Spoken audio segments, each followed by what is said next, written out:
Quantum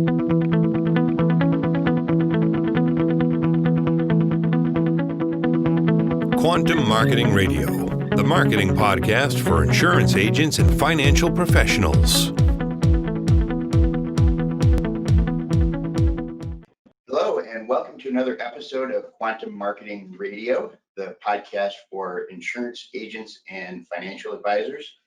And it's all about marketing and sales. Today, we have a very special guest. He is an author of a couple of different books, Getting to Yes Decisions, as well as Stop Selling and Get Clients.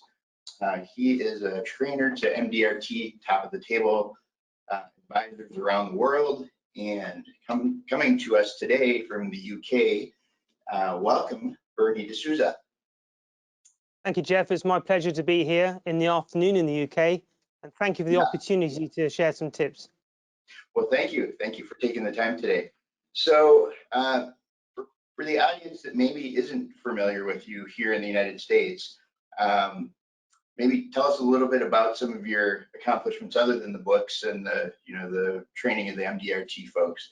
How did you get in this business, and why are top of the table producers listening to you? Good question. If I tell you, and I'm old, so I can tell you a bit about my background. In my early days, I was involved in teaching sport in the military, which gave me an interest in sports psychology. So I studied psychology and how the mind made decisions, and I already had a great interest in this area. And I was very fortunate in 1997, where they did some research on how the mind makes decisions.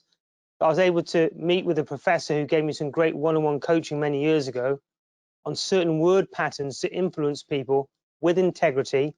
So we could by using certain words, it could influence the behavior and the decisions people made. And I found it fascinating. So I've used these skills over the years to help financial advisors, insurance agents, as well as occupations like attorneys and accountants, whilst doing events for financial advisors. And this skill set allowed me to work around the world. If I show you some press cuttings, if you can see them on the screen, I've been in a position to work with people like the police in London on conflict resolution, which is a skill. I've been able to work with people like the England women's cricket team, skill set on influencing and how to speak to the media. I've been able to work with people like in the football premiership. I've worked with Manchester United and other teams on influencing word patterns. I worked with Sir Clive Woodward, who was involved with it, helping England win the World Cup, the only time they won it in 2003. But most of the work I do is with professional organizations. This is the CEO of the Personal Finance Society in England, and there's 30,000 members, and I run their national program with Keith on client-facing skills, on the exact words to use to influence people to get more clients. And we've been doing a huge amount of work during COVID. Hopefully that might give you some background outside. Say that again. We lost it. We had just a little bit of a glitch there, and I missed how you wrapped that in. I just wrapped it. I said, hopefully that gives you and the listeners an idea of some of the things we've done. And if they haven't got video, I'll walk you through some of the slides there. Great. Well, that's the main reason we invited you into this podcast today is you're also going to be speaking at our Cracking the Prospecting Code Summit coming up here at the end of October. And your background and experience in helping agents know exactly what to say and how to say it is a powerful tool, especially in the midst of this sort of worldwide lockdown where everyone is having to try to figure out how to sell remotely and they're not always sure what to say. It's just transition. So that leads me into really my first question. What's the biggest surprise you've had in 2020 as it relates to prospecting with this environment, and how are you helping agents with that right now? So can you just repeat that again, please, Jeff, so I can hear it clearer?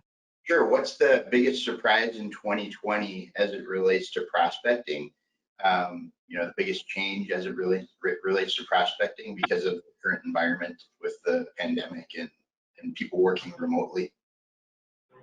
Well, it's a great question. And when you talk about change and how it's affected people, because we specialize in using the exact words and the language to use, most of the people I'm working with have not seen a dip in performance, because in the past we've been able to maybe meet someone for lunch, use our charisma, chat to people, and we've been just used to that sort of format.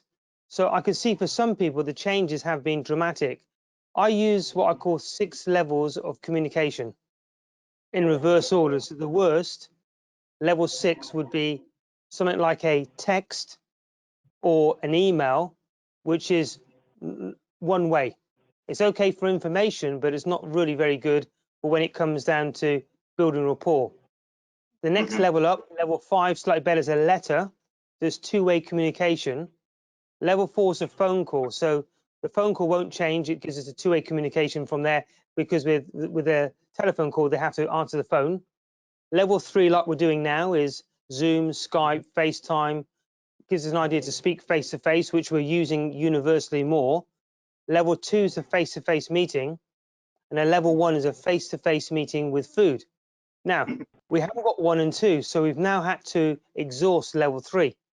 The challenge is people have had to very quickly get used to using level 3, which is FaceTime, and how to connect. And they're not really sure the language to use. So what's been happening for some people has been using clumsy words, like I need to tell you, and this is what we have to do, where there's a slightly different language. So by educating people with the language to use and terminology, it makes it easier. Now, Jeff, you're a pro, so you know this anyway. But when you're speaking to maybe a team of people, you wouldn't say everyone out there, because no one feels engaged. You and I would use words like, you and I know this. This is specifically for you. So even the way we connect with people would make a difference.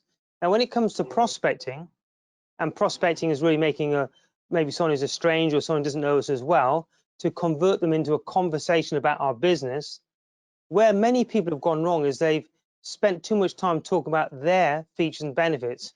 You and I know this, no one's interested. People are only interested in their problems. And the highest level of rapport is to make people aware of a problem they didn't know they had. So by using skills, we can help them prospect by making them aware of potential challenges. For example, if they've already got insurance, it might be outdated. The word outdated is a clear indication that which would cause maybe someone to take action. And what we're looking to do is we're looking for people to take action. So I understand you have insurance already. I'm just curious, did you take it out before COVID? Yes, I did 2 years ago. Okay, no problem. That insurance might be outdated. Would it be okay if we had a look at this to make sure you're safe? Now, all of a sudden, you've opened up a prospecting opportunity to talk, where in the past they would just hope to see people for a coffee or meet. So hopefully, I'm just checking if this is the type of response you're looking for, and how we can reconnect or make sure that people can have a chance to have a conversation, whether it's online or face-to-face, so in social distance and safety. Can I just check, Jeff, we're speaking along the right lines here? Absolutely. I think this is really where agents have been struggling, is figuring out how to transition from the face-to-face meetings, which they've been used to, or doing dinner seminars. As you mentioned on your continuum, they're used to giving food away with the face-to-face interaction, and it's much easier to have a connection in that environment when they're in a peak state and they've been eating something that they enjoy and they're having a good informative meeting with the advisor, to now suddenly they have to replicate that through a digital media. And I think that's very difficult, as you mentioned. And so maybe the word choice is different, and it has to have a little bit more precision.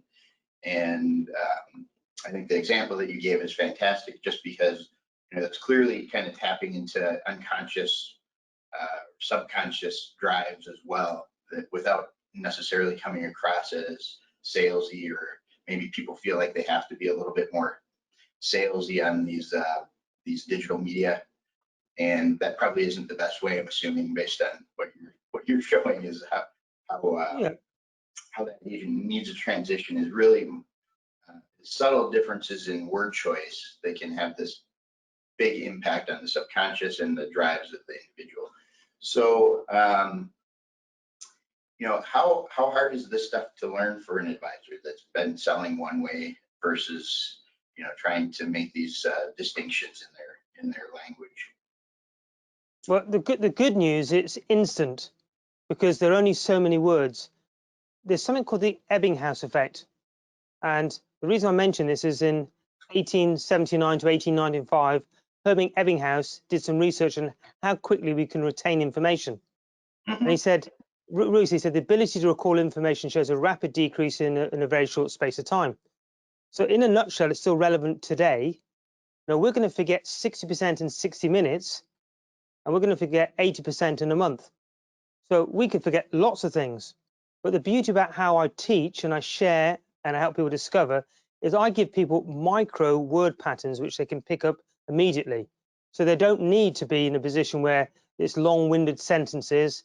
There's a statement from a guy called Blaise Pascal in 1659. He said, the current letter is a very long one because I didn't have enough time to make it shorter. So what I'll be doing for people at your summit is teaching people the exact words to use, micro words, so little sentences. So for instance, Jeff, would it be okay with you if I gave you an example of 5 words to get a yes? Absolutely. Would it be okay with you if I gave you the 5 words now? Yes. For Okay, sure. the words I've just used twice. And those words are would, it, be, okay, if. Now, by using these 5 words, it's very easy because it goes to part of the mind which feels comfortable. Now, when I say feels comfortable, because we're getting influencing with integrity without sounding like we're sales, without sounding clumsy, without sounding using ugly language. So it's much easier to say, would it be okay if I made a suggestion, as opposed to untrained words with, I need to tell you what to do. I need tell uncomfortable. So we're looking Right. to Create be that a professional with soft words that influence people immediately. Now, when I do seminars, Jeff, I like the MDRT, I do events, 15,000 people. I might just say, would it be okay if I give you some information? And the whole audience is going like this. Yes, Bernie. And I haven't even told them what it is. Because if you put a question mark at the end, it's called the subconscious encoding system. So if I ask you a question, you have to answer it. So by just saying, would it be okay if I made a suggestion? Yeah, of course. Would it be okay if we met for coffee? Of course. Would it be okay if we went through the paperwork? Of course. Would it be okay if we looked at other areas? Would it be okay if we looked at your finances? Would it be okay if we looked at previous policies you've had in the past? Would it be okay if we speak to your brother-in-law? All of a sudden, it makes the client or prospect want to work with us. So if you only have to remember 5 words, that's better than reading a manual of 2,000 words. So when I teach at the summit, I'll be using exact word patterns, which makes it easier. That's great. Well, I know a lot of sales training can be very complicated with process and scripting and all of that. So this is really an exciting development for people to learn about, I think, especially because that is easy. It's very disarming. I think I like just that initial sentence. You can see the power of it because it is so disarming. And of course, people are going to respond positively to that, right? But it's not just because of you just randomly pick some words out of a hat. This is all based on psychological research and knowing how people's subconscious works and how they're going to respond to these types of phrases. It's almost like a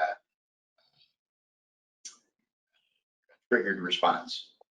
Maybe that's not the right word, but it seems like a lot of people might respond to that just, of course, So maybe let's talk a little bit about the process behind all of this. This is one example of that. You said that there's maybe a number of different phrases that they would learn. How many would a typical agent need to learn in order to really be effective with the material that you teach? Well, it's a good question. I use some base sound words. So these are micro word patterns which work. So for example, you might teach someone 2 words only if someone was, and a lot of agents and advisors get the same thing, I need to think about it. So traditionally in the old days, and by the way, Jeff, this has all been researched and there's science behind it in 1997 when they did some research on how the mind makes decisions. And one of the guys, lead professors, is the guy who's coaching me. This isn't idea of the week. These are trained word sequences, and you can actually put them together. For example, you could just have 2 words for people. I get this objection quite a lot. I need to think about it. Now, in the old days, we would be taught things like, oh, well, what do you need to think about? Mhm. Should I go through the presentation again, but slower? Or whilst I'm here, do you want to tell me what you're thinking about? And they're all uncomfortable things. So what we could use is these two words. For example, I'm comfortable that you need to think about it. That takes the emphasis off the prospect. Oh, I can relax. There's no pressure here. But I'm uncomfortable knowing that if you don't put this protection in place, your family would suffer if you weren't around or couldn't work. I'm comfortable that you want to think about it, but I'm uncomfortable knowing that you might have to pay some big taxes if you don't get this sorted out quickly. Now, it's the Mhm. uncomfortable part we don't want them to feel about. And people feel the discomfort. So we don't have to say, so there's words we can use in that pattern there to overcome objections. Now, when I teach telephone, there's 4 stages to a phone. So when I teach the word patterns there's maybe 18 words I'd use in the telephone. If I'm talking about referrals, I teach 9 words for referrals. At the summit, I'm teaching 12 words to prospect in social distancing environments. So when I teach these words in the program, I build it up on how you can do that. So what happens is the agent will have a series of skills at work. 4 words to build rapport, for example. 3 words to ask soft questions. 5 words to get a yes. You know, if someone's on the fence, they're not sure which way they're going to go, they're making excuses. There's a 4 and 8 word process you can use. So I've got a set of word patterns which can teach advisors and agents almost in minutes something that people have been doing for years, and it's made a big difference. That's why I'm fully booked. Now, when I'm speaking at conferences, I get rebooked and rebooked and rebooked. Oh, you've got a skill on this, you've got a skill on this. And the agents can use the words immediately and take action. And that's what's been revolutionary, because look, Jeff, many years ago, I mean, I'm old. I was always getting top scores at the MDRTs and all these different events. But these word patterns supercharged my career, which means for you, I was in a position to help you and other people more. And what I like about this, your advisor will love this because it's fresh, it's new, but it's got tested results, which means for you, your guys will get pretty quick results, and they'll have the confidence to execute it straight away. They don't need to take 10-year courses. They don't need to go for 3 months. It's things they can use almost immediately. So after the summit, the prospecting will be a lot easier. You can tell I'm excited about it. Well, yeah, I think just the idea of knowing that there's 12 words that somebody can learn to really revolutionize their prospecting and eliminate a lot of the resistance that they might get normally from the sales process. And that seems, I might be wrong about this, but it seems like a lot of your work is really about trying to avoid having resistance from the prospect. Absolutely. And that's often the big mistake that maybe most people are making with traditional selling training that they've learned over the years. And so they're setting up the scenario for failure from the get-go because they have a process that's sort of confrontational or causes a reaction of resistance in the prospect. And everything that you're teaching, from prospecting to closing to building rapport, is all about sort of breaking down those barriers through language. Absolutely. Absolutely. And what's happened is, I know over the years, I just picked up things I've learned in the past. So I was Mhm. using things in the 60s, in the 80s. There's no chance I'm working in today's society, especially with social distancing. So we've got to dump that. And the big decision I had to make, and I was in my 40s at the time, is I thought, am I too old to learn new skills? And as soon as I learned it, within 90 days, I'd changed my whole business. And the sad thing is, I had a warehouse of inventory because I sell products and services to help people. I had to revisit everything because I realized I've been doing things the hard way. And it was a simpler process with trained words, which made a difference. And you said there's no resistance. Look, I'm 5'6", and I'm a coward. The last thing I want is rejection. So when I learned these words and I could get rid of all rejection, life was easy. Now, I Yeah, don't worry about whether I'm going to get a client. I'm just thinking whether my whole mindset's changed now. Everyone I speak to, I know I can make a client now if I want to. It's just whether I want to work with them. So right. I'm almost interviewing clients now. Now, 15, 20 years ago, I would have worked with anyone probably. Now I'm Mhm. thinking, no, exactly why should I work with you? I can be fussy for the first time ever. I can tweak it because I know what to do. And what's Right. exciting for me is I've designed all these programs. I've taken the words from a professor I've tested them over years. Every single year I research what works better, and I've been able to refine, polish, refine, polish, refine, polish. And that's why, we're fully booked, is because we're using techniques which work. So I'm excited for yourself, Jeff, because these would definitely make a big difference to your company, I know. And the confidence of underperformers improving more. Now, we all know your top performers, no matter what they say, your top 10% will always be the top 10. They're just gonna, no matter what you tell them, they're gonna run through brick walls. They're robust, they're superstars. Mhm. It could make a difference in the 60%, 70% in mid region if they can produce 20% more activity. And the bottom 20%, maybe who don't know what to do, or a little, maybe not as active, not lazy, but not as active, at least they'll have some confidence to try something. So that's why I know these skills will work. Well, and even with the top performers, it might supercharge what they're doing. You know, some of those Of course it distinctions will. that, yeah. So all of a sudden Of their course it top will. goes through the roof, right? And they'll So run with it quicker. I'm sorry, say that again. And the top people will run with it quicker. I normally look in, Jeff, at three areas. The top third will always do okay anyway. The middle third can have a massive influence whether they succeed or not, and the bottom third will have some confidence. So everyone's performance will move up through the company. Great, great. Well, that's why when people come to the summit, which is October, the last week of October, they're going to want to make sure that they stick around for your presentation, because they're going to get powerful stuff that's easy to use, that they can implement immediately. And I'm assuming you're going to have something that maybe even helps them kind of integrate that you're going to offer during the summit. But we don't have to talk about that now if you don't want to. But I know that Yeah. you've got books and maybe other tools to help somebody, maybe internalize these phrases. Yeah, well, what I've done for some companies is, I mean, if people go on my website, they'd end up spending several $1,000s buying this product, buying that product. One product's, I think, $700. And what I'll do for the summit, if people are interested, I'll be happy to bundle everything up, everything I've done, all the interviews, the books, and everything is on there. And for like $199, they can have everything. That might be an option. So just imagine they don't have enough time to visit everything. They might want to, at some stage, know how to get referrals, or automatic referrals, or maybe telephone skills, or maybe it might be how to get professional introducers. And over the course of a lifetime, they've got one resource which they can download. That might make it easier for Jeff, because I know as much as I'd love to coach people, I don't have enough time in the day. So that might be an easy option. And for those who are serious, who might want a bit more help, there's no doubt I'll be happy to give some telephone coaching if that's of some use. The main thing is I want to add value. I want to make sure that people leave there thinking, wow, Bernie gave me some specific words to use that's made a difference immediately. And that way it's going to make you and I look good because we're helping the team.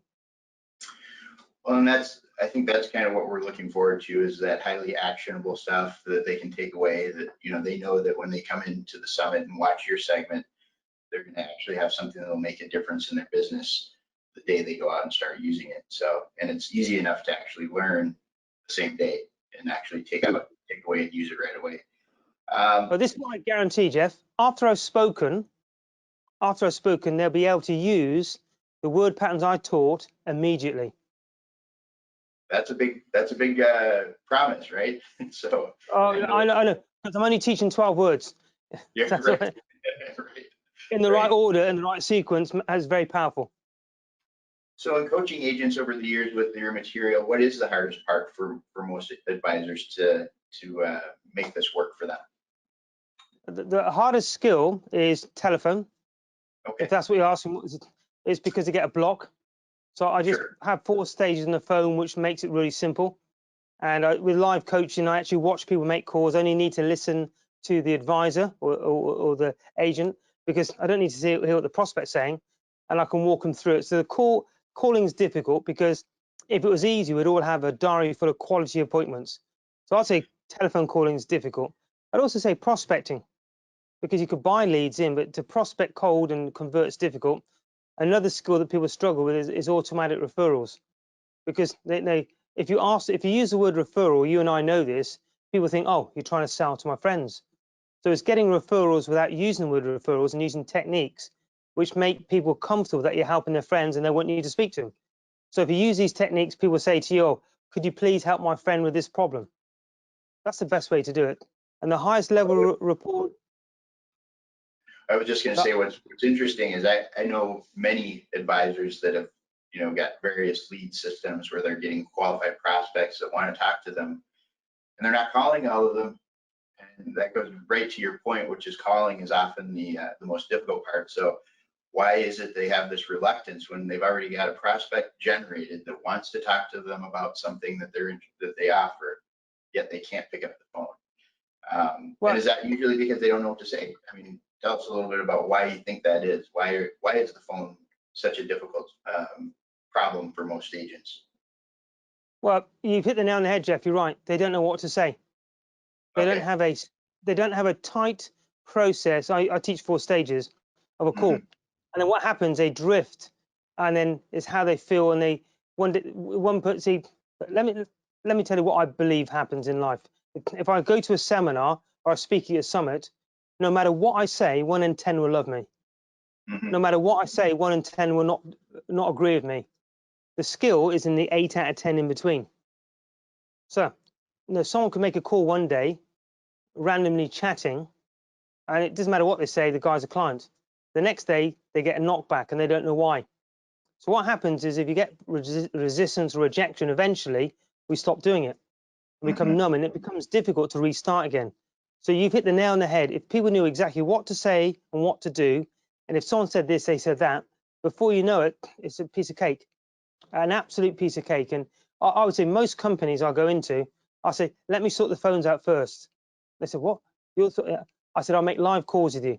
If I'm doing it online or if I'm doing it face to face. And once you solve that, they come and see me for every skill possible. Why?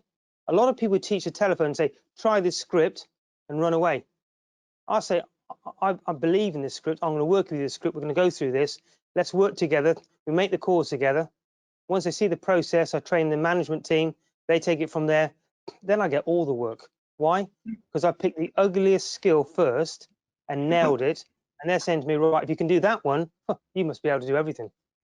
And that's how I cut my teeth doing phones.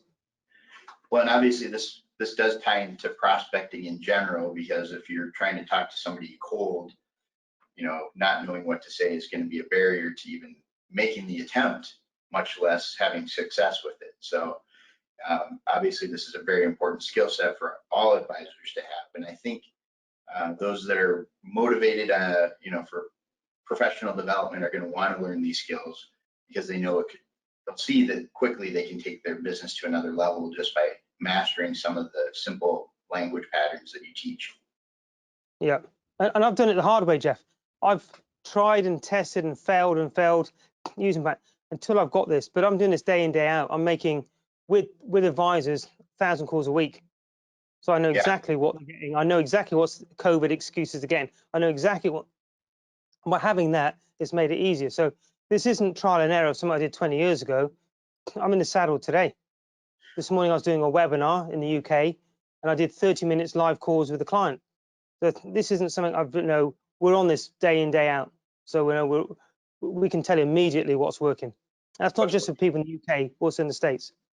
Yeah, and what's working now, which I think is important for anybody to know, is that not only may have this worked before COVID, but a lot of things maybe changed. We've seen even from marketing that a lot of stuff just didn't work as well as it did in the past. So being on top of that on a day-to-day basis and being able to help people learn what works today, even in this environment, I think is really critical. What's the one thing you wish you had known when you began your career? So can you repeat that question again, Jeff, please? What's the one thing you wish you had known when you first began your career? Well, I started my career before 1997, so I wish I'd known those soft words then. Sure. I think one thing I would have thought, which I would have got started quicker, and I wish I'd developed and learned the skills. And this is very important. I'll show you a slide. And it's called the common denominator of success. And if I'd learned this a little earlier, it would have made a difference. Now, there's someone called Albert E.N. Gray, and he did some research. This is 80 years ago. He said successful people are prepared to do the things that unsuccessful people are not. and he did some research, and he found out the top 100 self-made millionaires in the world were financial services agents and advisors selling life assurance and protection. The top 100 self-made, and all they did something called the common denominator of success. And Albert Ian Gray interviewed the top 100 people, and he found out the difference between success and failure was this: it was skills. And he found out there's 4 skills. The very first one was presenting. The second one, that's one-on-one and group. The second one was selling skills like closing, prospecting, referrals. The third area was telephone, how to get telephone appointments. And the fourth area was working habits we call time management. And the top 100 self-made millionaires had better skills. So if I could start again, I would 100% immerse myself in the skills of knowing what to say and what to do. And that would help my inner confidence. Because most people reach the limit of their belief before they reach the limit of their talent. The talent's here, but the belief's here. Why? Because they don't know what to say and what to do. So we could raise that slightly, it would make a difference.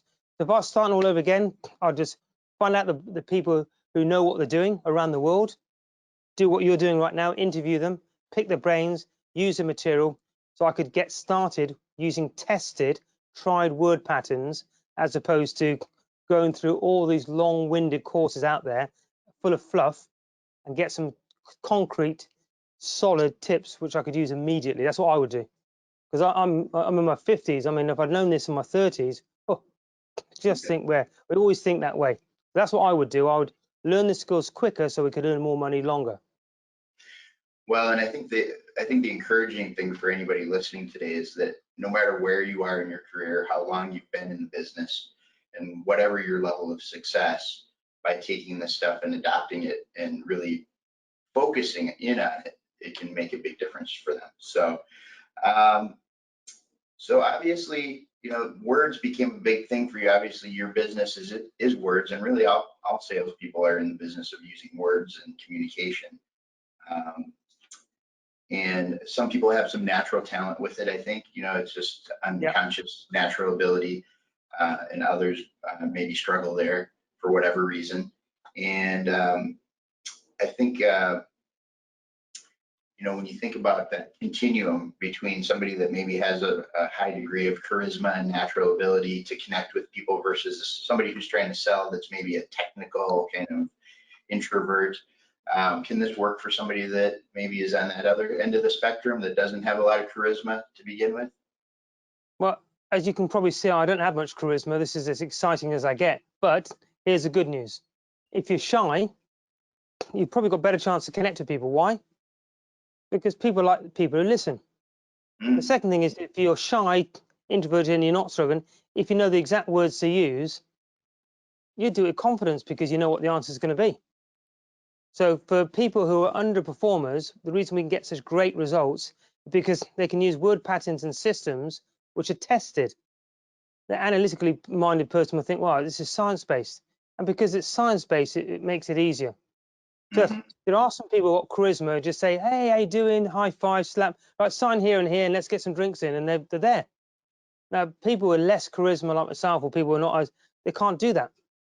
And people, there's only so much we can do. So the good news is, by having trained programs, these words are available to everyone, which will make a difference. I mean, in the 1920s, they used to have a program called the Co-Achiever. What they found out was, in the 1920s that there was a drop in, this is 100 years ago, in how people perform moving forward. What they found out, there was people, you know, in their 50s like myself, and there was people in their 20s coming through who were struggling. So what they did is they got people in their 50s to teach people in their 20s, and they called it Co-Achiever. Eventually, as time went on, it evolved into the word coaching. What it meant was that people with more experience were helping people with less experience. But where that's dropped down now is we know a lot of people are using old techniques which aren't working, untested. So what's happened now is where we've been able to use the words like you and I can use now, these people in the 20s now are getting better word patterns and programs, and their growth is growing so quickly, it's giving other younger people with less charisma, less personality, the confidence because they're thinking, oh, young people could do it. And these are easier words to learn. So by having the programs, it doesn't rely on personality, it's totally science-based. So even a boring, nerdy guy with no friends can be a top producing agent now. So it just gives you an idea. Like myself, who's not a big smiler, and we all know that smiling helps, can actually get some results. So it must give confidence for everyone.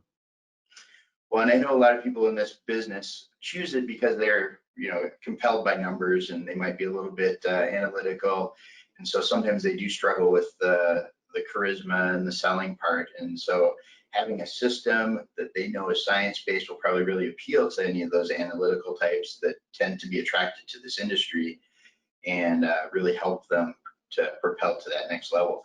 Well, we're about 40 minutes in, I think, today, so we didn't want to take more than 40 minutes today to introduce you to our audience and get a chance to hear from you in person and see what the sneak peek basically of your presentation during the prospecting summit's going to be all about.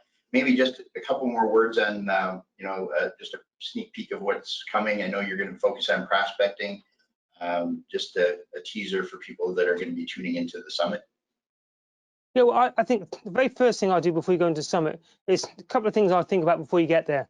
Is I'll put two lists together. I'll put one list of the existing clients you've got, and I'll create another list of prospects. And what I'm going to do is I'm going to come across a program which we teach called the Secret. It's called the Secret Grid, and I'm going to show you how you can maximize those two different lists very quickly. So if you want to do some pre-work, whatever you're getting from existing clients and whoever your prospects are, I'll give you some tips and techniques for you can look at different ways where you can expand and maximize the potential now, today, and what you can do. And on the Secret Grid, what that will do, it will highlight areas of now business, highlight areas where you might have missed, and all the blind spots you've got. So that's a little program I'm going to put together. If you come with the two lists ready and to get going, that's going to be a massive head start for you. The other thing I'd say is, even a little nugget here, is we're all busy. We're all finding things to do. So if you can do this tonight before you go to bed, I know in the USA it's the morning, write a list of things you need to do the next day. Prioritize it, 1 to 6, the top 6, but have a look at everything that you don't need to do. And that's the challenge we have. And I've been doing this recently with some people who are getting overwhelmed. So if you write down 3 numbers, number 1 are things only you need to do, and only you can do them. Number 2 is what you and somebody else can do. And number 3, anyone can do. So if it's cutting your lawn or making coffee, maybe you could delegate that. If it's number 2, maybe you or your PA could do, you could delegate that. And just focus on the things you can do. If you can just do that alone, you'll be so much more productive and you sleep like a baby. So hopefully that's a couple of little extra tips and techniques. Jeff, it's been my pleasure to speak to you, to share some tried and tested tips and techniques. And I appreciate some great questions, and I look forward to the summit. Well, we look forward to having you on the summit. If people want to find out more about you right now before they see you on the summit, where should they go? If they want to visit my website, would be a good place, or even email me. I'll find time to email people back. The website is very simple. All the W's, berniedesouza.com, and my email address is bernie@berniedesouza.com. And I promise I'll always get back to people at email. If there's any little things on your mind, if I can help you in advance, it'd be my pleasure. And I look forward to seeing you hopefully early on the summit that week to add some value. Well, thank you so much for being on Quantum Marketing Radio. We really look forward to having you on our prospecting summit, and thanks again. Thank you for your time, Jeff. All right, thanks, Bernie. Thank you.